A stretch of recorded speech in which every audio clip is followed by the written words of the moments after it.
So the amount of that is equation 1. In the second case, we have to take the beaker which contains only 1 liter of water. We have to take the beaker which contains only 1 liter of water. Here mass is constant because only one beaker is there, then here mass is constant. So here the supplied heat energy Q is directly proportional to change in temperature. That means if you supply more heat energy, change in temperature will be more. If you supply less heat energy, then change in temperature will be less. Okay, so here we can write the equation. So the amount of heat energy supplied is directly proportional to change in temperature when mass is constant. Mass is a constant. Once again, see, in the second case we are taking only 1 liter one beaker which contains 1 liter of water. Here only one beaker is there, that is where mass is constant. So from here the supplied heat energy is directly proportional to change in temperature. If you supply more heat energy, change in temperature will be more. If you supply less heat energy, change in temperature will be less. So here I can write the equation. The supplied heat energy is directly proportional to change in temperature. This is equation 2. Now from 1 and 2 I can write like this. From 1 and 2 I can write like this. Okay. So from equation 1, Q is proportional to M. And from equation 2, Q is proportional to delta T. Okay. Finally, Q is proportional to M into delta T.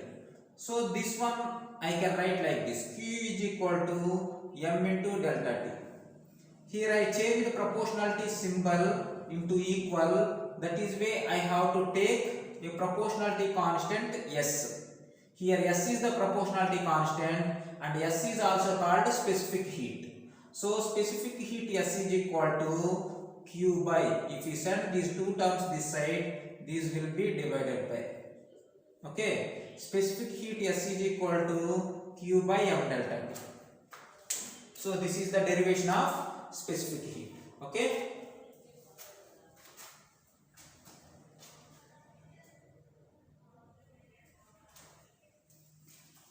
Okay friends, ఒకసారి తెలుగు వీడియోల కోసం ఒకసారి మనము ఇంకొకసారి revision చేద్దాము. So ఇక్కడ specific heat ని తెలుగు మీడియంలో ఏమంటామంటే విశిష్టోష్ణం అంటాం తెలుగు మీడియంలో.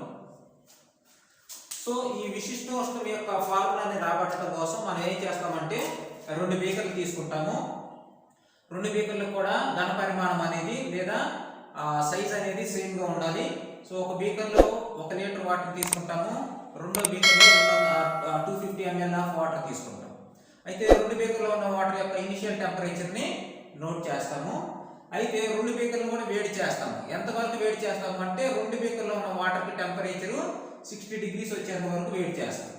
సో అప్పుడు వేడి చేసేటప్పుడు ఏ బీకర్లోనైతే 1 లీటర్ ఆఫ్ వాటర్ ఉందో ఆ బీకర్ కి 60 degrees టెంపరేచర్ రీచ్ అవ్వడానికి ఎక్కువ టైం పడుతుంది. అలాగే 250 ml వాటర్ ఉన్న బీకర్ కి 60 degrees సెల్సియస్ టెంపరేచర్ రీచ్ అవ్వడానికి తక్కువ టైం పడుతుంది. అంటే దీన్ని బట్టి మనం ఏం అర్థం చేసుకోవాలి అంటే ఇక్కడ ఉష్ణోగ్రత 60 degrees రావాలి అంటే వాటర్ ఎక్కువ ఉంది కాబట్టి ఎక్కువ టైం పడుతుంది. అంటే ఇక్కడ ద్రవ్యరాశి 1 లీటర్ అంటే మాస్ ఎక్కువ ఉంది అన్నమాట, వాల్యూమ్ ఎక్కువ ఉందంటే మాస్ ఎక్కువ ఉంది. సో ఇక్కడ ఉష్ణ శక్తి అనేది దేనికి అనులోమానుపాతంలో ఉందంటే మాస్ కి, ద్రవ్యరాశికి అనులోమానుపాతంలో ఉంది. ఇక్కడ కూడా ద్రవ్యరాశి అనేది తక్కువ ఉంది కాబట్టి తక్కువ ఉష్ణ శక్తి తీసుకుంది. కాబట్టి ఇక్కడ కూడా అంటే ద్రవ్యరాశి అనేది తక్కువ ఉంటే తక్కువ ఉష్ణ శక్తి తీసుకుంటుంది, ద్రవ్యరాశి అనేది ఎక్కువ ఉంటే ఎక్కువ ఉష్ణ శక్తి తీసుకుంటుంది. కాబట్టి Q is proportional to M. అంటే ఇక్కడ ఉష్ణ శక్తి అనేది ద్రవ్యరాశికి అనులోమానుపాతంలో ఉంటుంది. అయితే ఇక్కడ 60 డిగ్రీల ఉష్ణోగ్రత, ఇక్కడ కూడా 60 డిగ్రీల ఉష్ణోగ్రత కాబట్టి ఇక్కడ టెంపరేచర్ లేదా ఉష్ణోగ్రత అనేది స్థిరాంకము, కాన్స్టెంట్. సో ఈ రెండింటి ప్రకారం నేను ఏం రాస్తానంటే Q is proportional to M. ఇది ఈక్వేషన్ 1 అనుకుంటాం. ఇప్పుడు కేస్ 2 లో ఏం చేస్తామంటే ఒక 1 లీటర్ ఉన్న బీకర్ తీసుకుంటాము. అప్పుడు ఏమవుతుంది అంటే మాస్ అనేది కాన్స్టెంట్ అవుతుంది. అంటే ద్రవ్యరాశి అనేది స్థిరాంకం అవుతుంది. ద్రవ్యరాశి అనేది స్థిరాంకం అవుతుంది.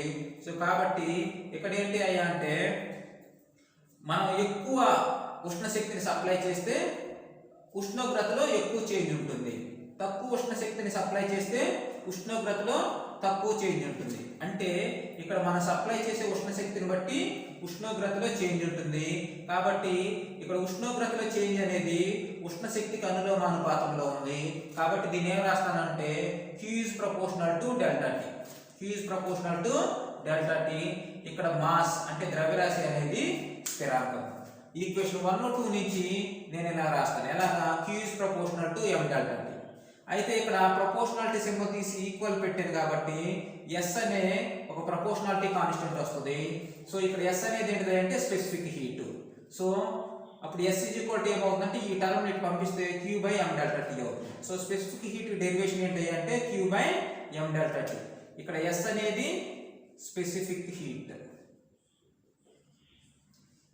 అంటే విశిష్టోష్ణం, M అంటే మాస్ ద్రవ్యరాశి, డెల్టా T అంటే change in temperature.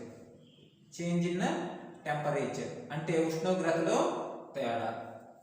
Okay friends, ఇంతవరకు మా వీడియోను వాచ్ చేసినందుకు థ్యాంక్స్.